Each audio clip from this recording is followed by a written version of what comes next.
नमस्कार, स्वागत है आपका डायलॉगस में। बिहार के चुनावी नतीजों के बाद सबको उम्मीद थी कि प्रशांत किशोर बाहर आकर जनता को संबोधित करेंगे और शायद हार की जिम्मेदारी भी लेंगे। प्रशांत किशोर ने वैसा ही किया। प्रशांत किशोर आए, मीडिया से संबोधित किया और हार की जिम्मेदारी ली। हम लोग के बताने के तरीके में जरूर कुछ गलती रही होगी कि जनता ने हम लोग को नहीं चुना है, जनता ने हम लोग पर वो विश्वास नहीं दिखाया, तो उसकी जिम्मेवारी जो है वो पूर्णतः मेरी है, प्रशांत किशोर की है। और वो जिम्मेवारी मैं 100% अपने ऊपर लेता हूं कि मैं बिहार की जनता को, अपने साथियों को, इस व्यवस्था से जुड़े हुए लोगों को, जिस प्रयास से हम लोग जुड़े थे, जिस प्रयास को करना चाहते थे, उससे उनका विश्वास उस पर मैं नहीं जीत पाया। हम लोग सामूहिक तौर पर हारे हैं। उन्होंने ये भी कहा कि उनका जो नैरेटिव है, उनका जो मैसेज है, वो जनता ने अस्वीकार कर दिया है, रिजेक्ट कर दिया है और शायद इसलिए वो आने वाले दिनों में और ज़्यादा मेहनत करेंगे और जन आंदोलन की तरफ बढ़ेंगे। यानी कि अब तक जो उनका काम था, बिहार की जनता को पिछले 3 सालों में उन्होंने समझाने का प्रयास किया था, लेकिन अब वो स्ट्रीट पॉलिटिक्स करेंगे, जन आंदोलन शुरू करेंगे और उससे पहले वो एक दिन उपवास भी करेंगे प्रायश्चित करने के लिए।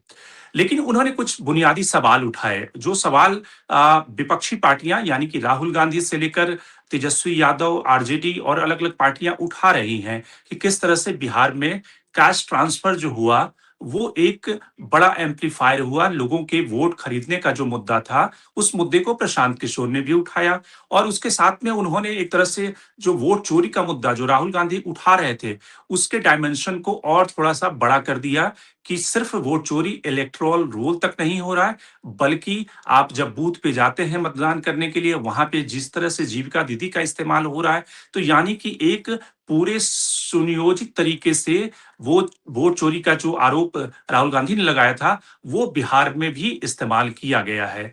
अब सवाल है कि प्रशांत किशोर के आरोपों में कितना दम है? प्रशांत किशोर की आगे की राजनीति यहां से कहा जाती है? प्रशांत किशोर क्या जिस तरह की स्ट्रीट फाइट, स्ट्रीट पॉलिटिक्स की बात कर रहे हैं, उसमें वो सचमुच कामयाब होंगे? ये सारे सवाल आज के हैं और इन सारे सवालों को हम डिकोड करने की कोशिश करेंगे। साथ ही सरकार गठन में पेच कहाँ पे फंसा हुआ है, जो रातों-रात ललन सिंह को और संजय झा को बुलाया गया दिल्ली, उस सवाल को भी समझने की कोशिश करेंगे। तो लेकिन सबसे पहले शुरुआत करते हैं प्रशांत किशोर से और हमारे साथ इस समय 3 मेहमान जुड़ रहे हैं। शिवपूजन झा जो सीनियर जर्नलिस्ट हैं, पॉलिटिकल पंडित के संपादक हैं। इसके साथ अरुण साथी हैं जो सीनियर जर्नलिस्ट हैं, जो बिहार से ही जुड़ रहे हैं और मंगेश झा जो कि झारखंड में सैनिटरी नैपकिन के ऊपर इन्होंने काम किया है। होटल मैनेजमेंट ग्रेजुएट थे, ओबराय होटल में काम करते थे, वहां से झारखंड चले गए और इस समय जनसुराज का जो पूरा कैंपेन था उसमें भी जुड़े हुए हैं। तो उनसे भी समझेंगे कि प्रशांत किशोर के इस ऐलान के मतलब क्या हैं। लेकिन सबसे पहले शुरुआत करते हैं शिवपूजन आपसे।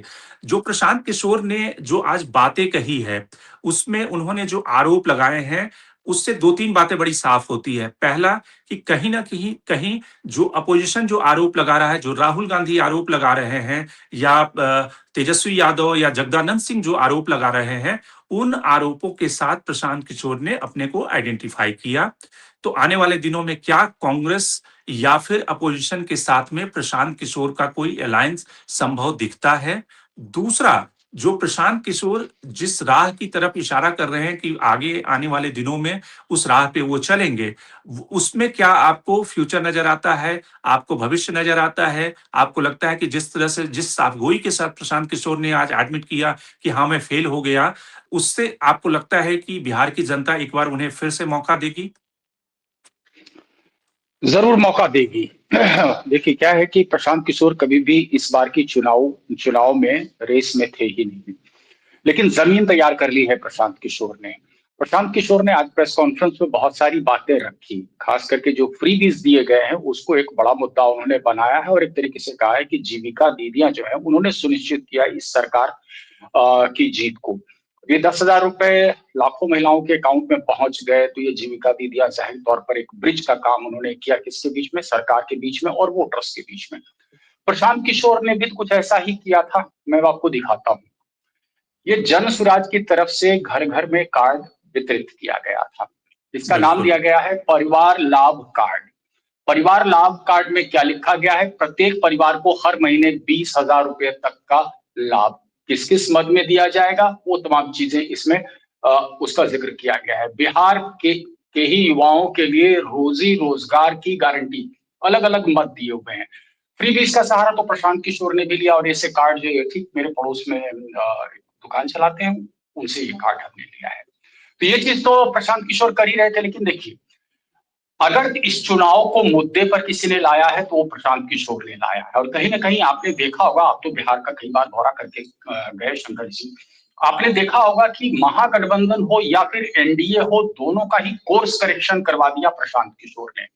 इस बार भले ही बहुत वोट प्रतिशत उनके पक्ष में नहीं गया हो, दावा किया जाता है कि तकरीबन 1 करोड़ कार्यकर्ता उनके साथ जुड़े हुए हैं, या कार्यकर्ता हैं, पार्टी वर्कर हैं, जो भी हैं।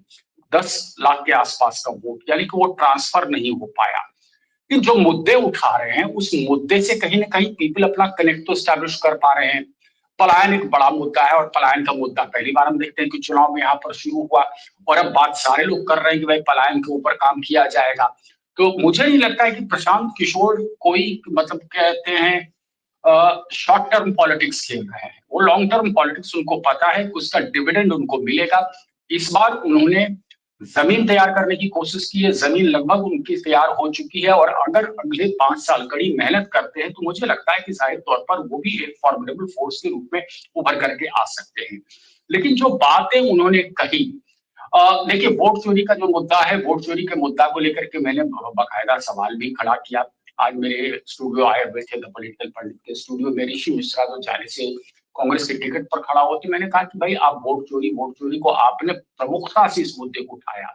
आप जाले विधानसभा में ही कम से कम 100 आदमी का ऐसा लिस्ट प्रिपेयर कर लेते जिनकी वोट चोरी हो गई, जिनका नाम रजिस्टर से गायब हो गया। तो उनका कहना था कि नहीं, हमारे दबाव के बीच फिर उन सारे लोगों का नाम ऐड हुआ। मैंने कहा, तो फिर क्या आप लोगों ने लिस्ट बना करके चुनाव इलेक्शन कमीशन को दिया था कि ये सारे नाम छूटे हुए हैं? कल लोगों ने स्वतः किया। मैंने कहा, ये तो स्वाभाविक फिर प्रतिक्रिया है, यानी कि पूरे महागठबंधन को मुद्दे से डिरेल कराने में कांग्रेस की अहम भूमिका रही। ये एक बात है। मुझे लगता है ये कोई बहुत बड़ा मुद्दा था ही नहीं। और एक प्रश्न जो आपने शुरुआत में ही मुझसे किया, क्या कोई संभावना मैं देख पा रहा हूँ कि जन सुराज और ये जो बाकी ऑपोजिशन में रह गए हैं, इनका कभी कोई अलायंस होगा? तो मुझे नहीं लगता है अलायंस होगा। अगर कोई संभावना सरकार बनाने की होती तो फिर हम विचार कर सकते थे, तो फिर बात कर सकते थे इस विषय पे। अभी मुझे कोई संभावना इसलिए नहीं लग रही है क्योंकि देखिए, रणनीतिकार रहे हैं प्रशांत किशोर, उनको बखूबी पता है कि Bihar is headed towards a massive political vacuum. चलिए ठीक है, नीतीश कुमार 10वीं बार शपथ ले रहे हैं, लेकिन नीतीश कुमार के बाद आगे क्या होगा? जदयू का क्या होगा? जदयू में कोई उत्तराधिकारी जब तक नीतीश कुमार नहीं घोषित करते हैं, तो फिर जदयू का क्या होगा? तो जाहिर तौर पर जब लालू प्रसाद यादव ऑलरेडी वो अपने आप को मार्जिनलाइज कर चुके, वो ऑलरेडी निकल चुके हैं एक्टिव पॉलिटिक्स से, नीतीश कुमार भी जल्द ही एक्टिव पॉलिटिक्स से हट जाएंगे, तो वो जो पॉलिटिकल वैक्यूम इमर्ज करेगा, उस पॉलिटिकल वैक्यूम में प्रशांत किशोर खुद को फिट करने की कोशिश में जुटे हुए हैं। जी। अरुण साथी जी, आपसे समझना चाहूँगा कि प्रशांत किशोर ने जिस एक कंस्टिट्यूएंसी का उदाहरण दिया कि जहाँ पे उपेंद्र कुशवाहा की पार्टी का एक कैंडिडेट जीता। उन्होंने कहा कि भई उस कैंडिडेट का जो सिंबल था, वो उस कैंडिडेट को कोई जानता नहीं था। लेकिन अगर उस कंस्टिट्यूएंसी के 2020 के डेटा को आप देखें, जिस कंस्टिट्यूएंसी का प्रशांत किशोर उदाहरण दे रहे हैं, तो उसके आंकड़े के हिसाब से आरजेडी का कैंडिडेट जो पिछली बार वहां से जीता था, और जो दूसरे नंबर पे कैंडिडेट था, जो वीआईपी पार्टी जो कि पिछले चुनाव में एनडीए के साथ में लड़ी थी, उसको भी उस समय 64,000 वोट मिले थे, और एलजेपी 15,000 वोट पाई थी। तो प्रशांत किशोर का ये कहना गलत है कि भाई कोई भी ऐसी पार्टी जो छोटी पार्टी है, उसके सिंबल को लोग, जनता पहचानती नहीं। उन्होंने अपने लोगों को भेजा था, 30% लोग, जनता उनके सिंबल को नहीं जानते। लोग तो वोट देते हैं कि अच्छा, नीतीश का या एनडीए का कौन सा कैंडिडेट है या मोदी का कौन सा कैंडिडेट है। और शायद ये 2020 के आंकड़े भी, जिसमें कि आरजेडी का मोमेंटम था, उस मोमेंटम में भी जो वीआईपी का कैंडिडेट है, जो सेकंड नंबर पे आया था, उसको 64,000 वोट पड़े थे। तो कुल मिला के प्रशांत किशोर का जो आर्गुमेंट है, उसको तो 2020 का आंकड़ा ही झुठला रहा है।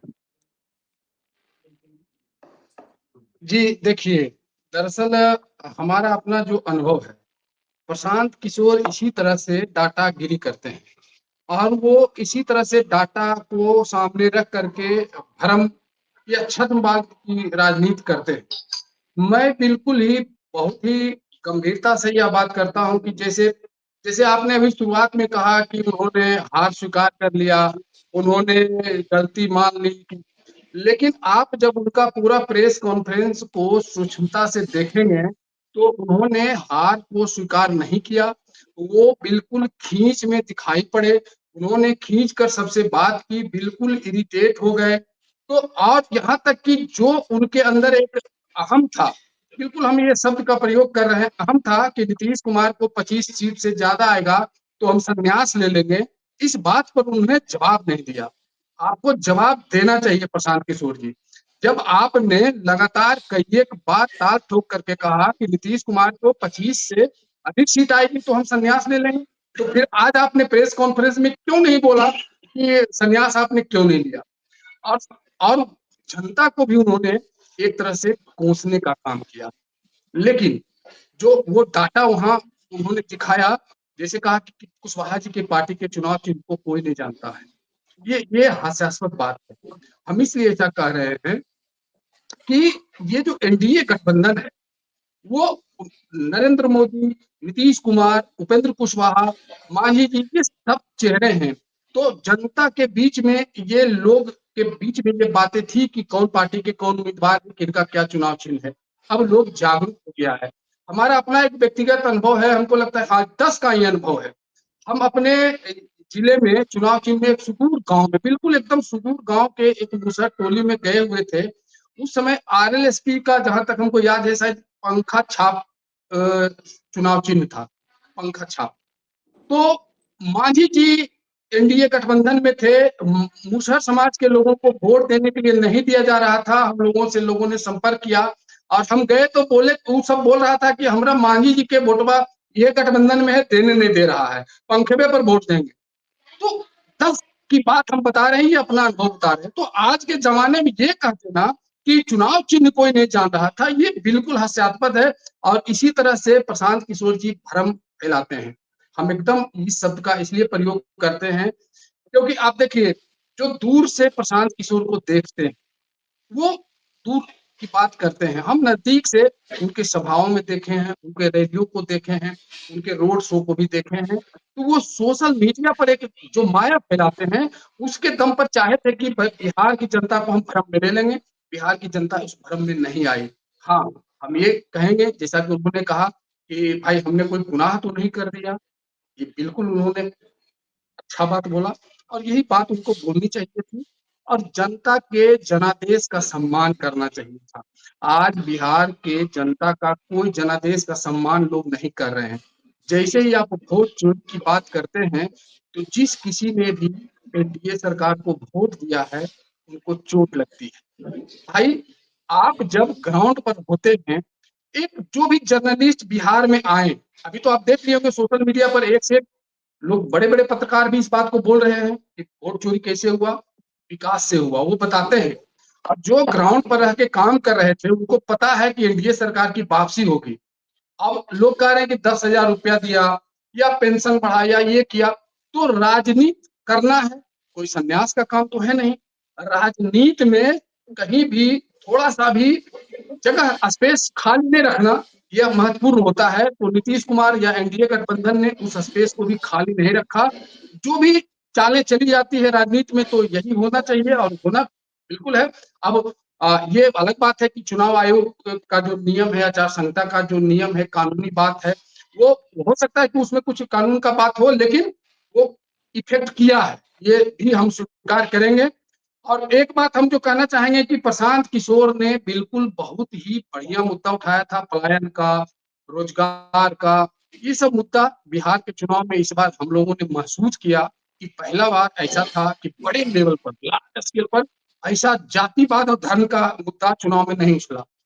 लोग ठीक है। रोजगार, विकास, ये सब बात करने लगे। तो ये बहुत पॉजिटिव ठीक बात है और भविष्य प्रशांत किशोर का होने वाला है। ये हम लोग भी ठीक है। महसूस करते हैं जी।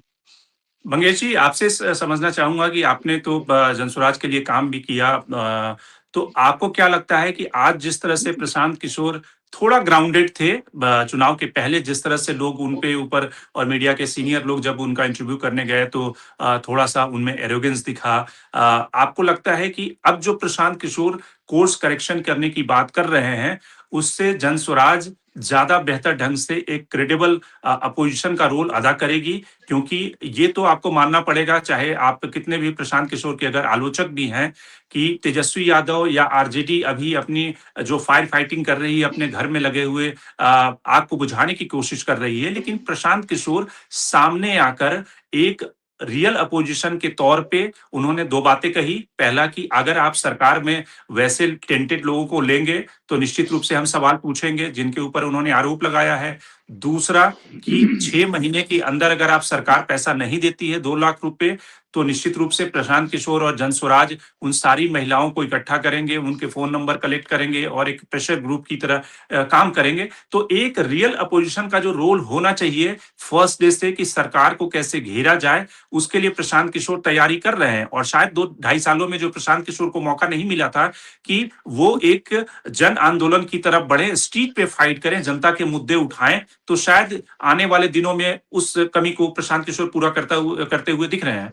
देखा होगा उन लोगों का एक स्कीम चल रहा है माई बहन योजना करके, जिसमें 2,500 रुपए करके डायरेक्ट जो बेनिफिशियरीज हैं उनको भेजा गया, और जिसके वजह से झारखंड में भी जेएमएम और वहां पे कांग्रेस के पक्ष में चुनाव रहा।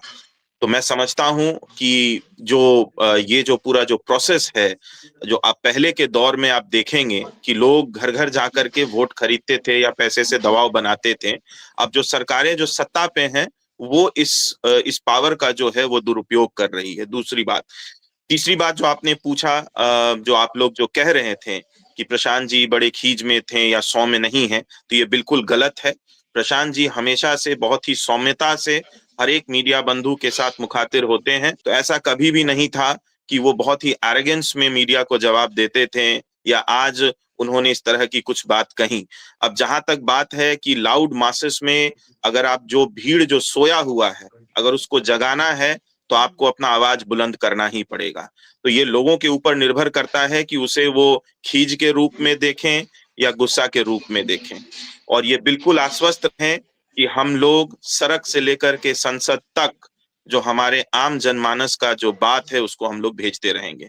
मुख्य वक्ता ने शुरुआती दौर में एक बहुत अच्छा चीज वो दिखा रहे थे कि पीएलसीसी कार्ड, तो जनस्वराज और प्रशांत किशोर जी कभी भी फ्री बीज की उन्होंने बात नहीं करी है। अगर आप उस कार्ड को ध्यान से पढ़ेंगे, वो हमेशा से हम लोग यही कहते आ रहे थे कि अगर हम सब लोग आम जनमानस के आशीर्वाद से अगर जनस्वराज की व्यवस्था बिहार में अगर स्थापित होती है तो हम लोग उसमें क्या क्या देंगे। जो वो 20,000 का जो बात कह रहे थे उसमें था कि स्थानीय स्तर पर पंचायत स्तर पर रोजगार का सृजन करना ताकि पलायन पे हम लोग रोक लगा सकें। दूसरी बात, जो हमारे जो बुजुर्ग जो माताएं बहनें हैं चाहे वो किसी भी धर्म जाति भाषा विशेष से हों, उन सब लोगों को एक सम्मानजनक वृद्धा पेंशन के रूप में 2,000 रुपए देना। तीसरी बात कि पंचायत से लेकर के प्रखंड स्तर तक एक अच्छे स्कूल का निर्माण जो कि एक नेत्रहाट मॉडल का हो जहां शिक्षा अच्छा मिले। अब जाहिर सी बात है अगर बच्चे को शिक्षा अच्छा मिलेगा, अब इसको बड़ा सिंप्लीफाई वे में आप समझिए, बच्चा को ए स्क्वायर माइनस बी स्क्वायर नहीं आता है और हम और आप अगर सपना देख रहे हैं कि बच्चा हमारा आईआईटी जाएगा, आईआईएम जाएगा, तो ये बहुत ही हास्यास्पद है। तो हम लोग हमेशा से शिक्षा पे जोर दे रहे हैं। चौथी सबसे बड़ी बात, 10,000 रुपए में अगर आप नेशनल फैमिली हेल्थ सर्वे 4 और 5 का अगर अध्ययन करेंगे और उसको अगर आप माइन्यूटली देखेंगे तो बिहार बहुत सारे पैरामीटर पे पूरे देश में बहुत ही निचले पायदान पे हम सब लोग खड़े हैं। चाहे वो माल न्यूट्रिशन हो, कुपोषण की बातें हो, या मातृ मृत्यु दर की बातें हो, या शिशु मृत्यु दर की बातें हो। तो 10,000 रुपए से, और ये 10,000 रुपए कब तक दिया जाएगा और ये 2 लाख रुपए कब तक दिया जाएगा, आदरणीय प्रशांत किशोर जी ने तो स्पष्ट कहा है, जो आप कह भी रहे थे कि जिन्हें 2 लाख रुपए नहीं मतलब कब तक ये सरकार देंगी। और प्रशांत जी ने तो बहुत ही सौम्यता से उन्होंने आज मीडिया के सामने कहा कि नीतीश जी जो है वो 2 लाख रुपए दे दें सबको तो हम लोग राजनीति छोड़ देंगे। आज बड़ा आश्चर्य होता है जब सदन के पटल पे आदरणीय मुख्यमंत्री जी पॉकेट में हाथ डाल के कहते हैं कि पियोगे तो मरोगे, और इतनी संवेदन शून्यता के साथ हम सब लोग प्रशांत जी को और जनसुराज को टारगेट करके पूछ रहे हैं, तब आप लोग कहाँ थे? तब ये चीज सत्ता से पूछना चाहिए था। आज भी घर घर जो है शराब बिक रही है, जी। बहुत लोग मर रहे हैं, लेकिन बहुत सारी चीजें मीडिया पे नहीं आ रही है। तो ये हमें समझना पड़ेगा। मुझे लगता है कि ये हार व्यक्तिगत तौर पे जनसुराज का हार नहीं है, ये बिहार के आम जनमानस का हार है। और आप देखिए क्या विडंबना है, इस आम जनमानस ने ऐसे सरकार को चुन करके सदन में सब लोगों को बिठाया है जहां निरंकुश आपका विधानसभा चलेगा, जहां पे कोई विपक्ष मजबूती से अपने बातों को या विधानसभा को भंग करने का भी ताकत नहीं रखता है। तो जी। ये जो प्रश्न, जो बुनियादी प्रश्न को लेकर के हम लोग पदयात्रा कर रहे थे और जिन प्रश्नों को लेकर के हम लोग राजनीति में उतरे हैं, आदरणीय बिहार के बेटे और जनसुराज के संस्थापक प्रशांत किशोर जी के साथ, हम सब लोग इन बातों पे शिवपूजन, एक कायम हैं सवाल मंगेश और जी, आगे भी हम लोग आपके आम पास लौटते जनमानस हैं। की लड़ाई शिवपूजन, एक लड़ते रहेंगे। सवाल ये है कि प्रशांत किशोर के काफी नजदीक हैं गांधी, और आज भी जब उन्होंने प्रेस कॉन्फ्रेंस की तो उसमें उन्होंने कहा कि वो आश्रम में जाकर, गांधी के आश्रम में जाकर एक दिन का उपवास करेंगे। लेकिन कई सारे लोग ये आरोप लगाते हैं कि उनके जो चुनाव लड़ने का तरीका है और जो पॉलिटिकल पार्टी जनसुराज की उन्होंने स्थापना की, वो काफी एक कॉस्टली अफेयर है। उसमें ढेर सारी गतिविधियां आउटसोर्स उन्होंने कर दी है। जैसे कॉर्पोरेट कंपनी चलती है, वो एक पॉलिटिकल पार्टी को चलाने की कोशिश कर रहे हैं।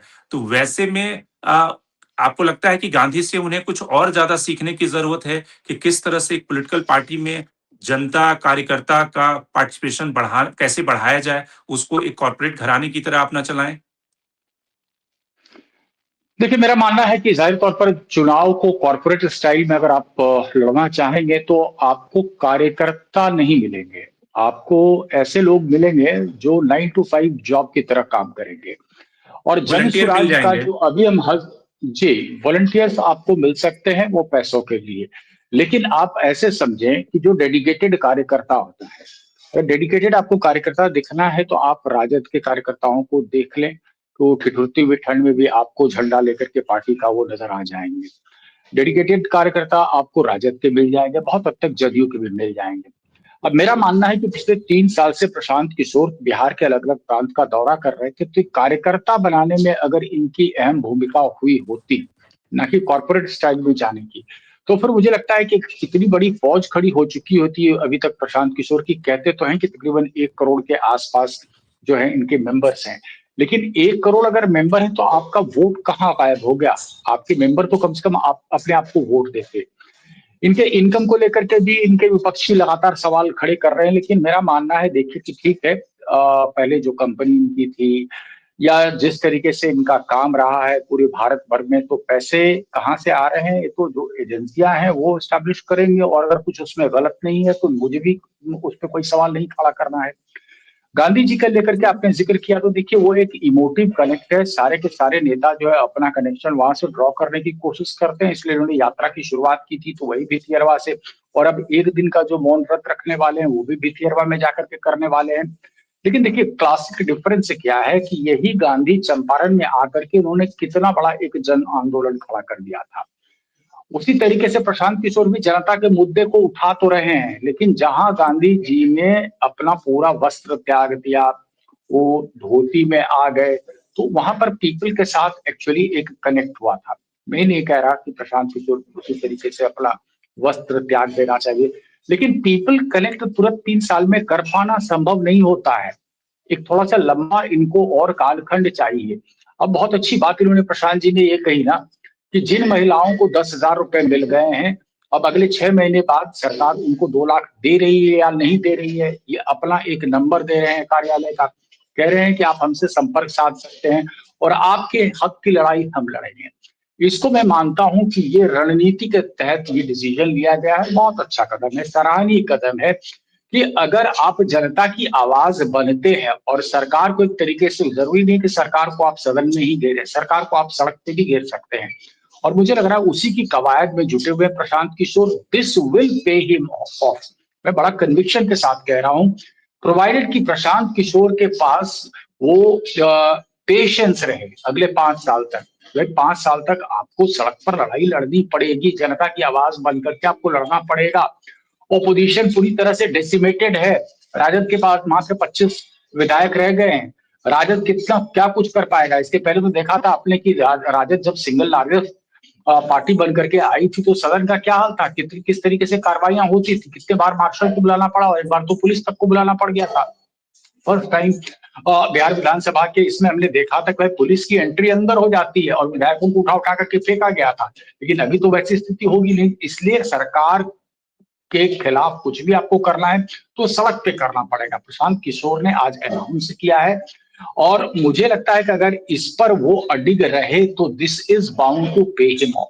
मंगेश जी, आपसे सवाल प्रशांत किशोर को ही ले लेते हैं, प्रशांत किशोर का सवाल ही ले लेते हैं कि जो मुख्य बातें प्रशांत किशोर ने कही उससे दो रास्ते निकलते हैं। जो भविष्य का रास्ता निकलता है, जो प्रशांत किशोर एक बिल्कुल सही स्ट्रैटेजी की तरफ आगे बढ़ रहे हैं कि अगर प्रशांत किशोर कुल मिलाकर जितने 242-43 जिन कैंडिडेट को खड़ा किया उन्होंने, जिनको चुनाव में हार मिल गई, प्रशांत किशोर उन सारे कैंडिडेट को या फिर जो अलग अलग कंस्टिट्यूंसी में यंग लीडर हैं उनको ये दायित्व सौंपे कि अगले 5 साल तक आप अपनी कंस्टिट्यूंसी में, अपने विधानसभा में एक शैडो एमएलए की तरह काम करें, जैसे कि ब्रिटेन में कॉन्सेप्ट है।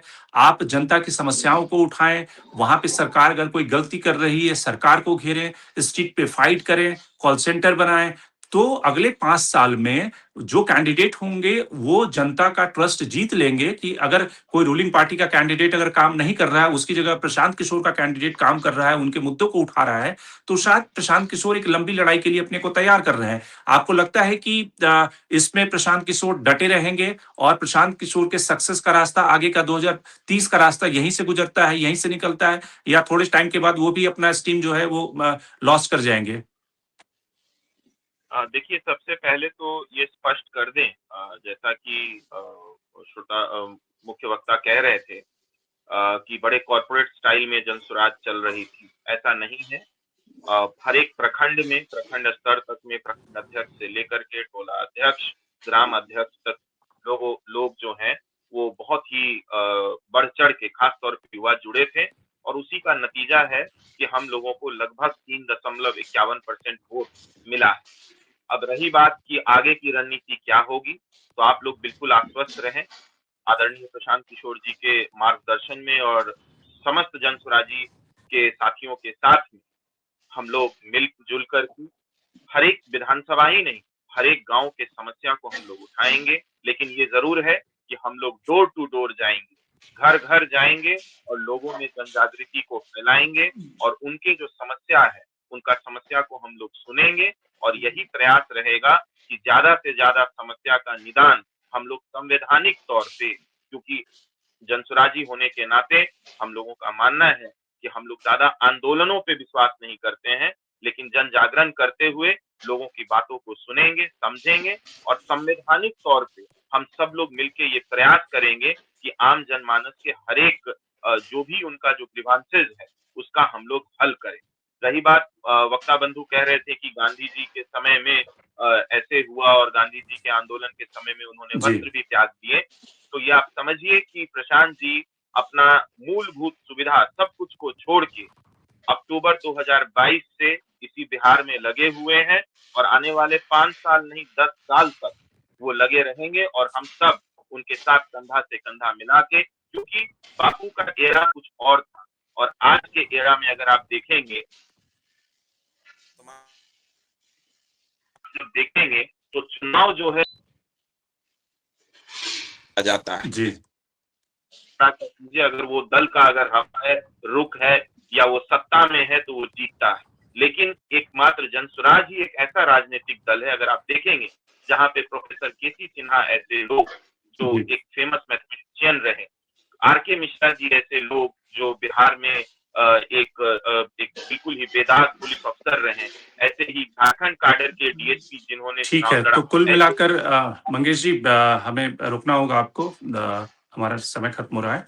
तो कुल मिलाकर आज की जो चर्चा और परिचर्चा का सार ये है कि प्रशांत किशोर ने जो मुद्दे उठाए हैं और जो रास्ता चुना है, और अब जो वो बातें कह रहे हैं कि सड़क पर वो उतरेंगे, यानी कि वो हार से समझौता नहीं करेंगे और हार के बाद भी उनके जो निश्चय हैं, उनका जो प्रण है, वो बिल्कुल दृढ़ है और अब वो सड़क पे उतरकर जनता के मुद्दों को उठाएँगे अगले 5 सालों तक और उसके लिए चाहे उन्हें जो भी रास्ता अख्तियार करना पड़े, वो पीछे नहीं हटने वाले हैं। तो शायद सफलता की ये सीढ़ी का जो रास्ता है, इसी रास्ते से गुजरता है और प्रशांत किशोर अगर इस रास्ते पे चलते रहे, तो निश्चित रूप से बिहार में एक प्रभावी विपक्ष की भूमिका निभा सकते हैं।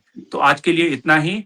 देश दुनिया की बाकी खबरों के लिए आप बने रहिए डायलॉगस के साथ। शिवपूजन आपका भी बहुत-बहुत धन्यवाद। मंगेश जी आपका बहुत-बहुत धन्यवाद। अरुण जी आप भी हमसे जुड़े, आपका भी बहुत-बहुत धन्यवाद।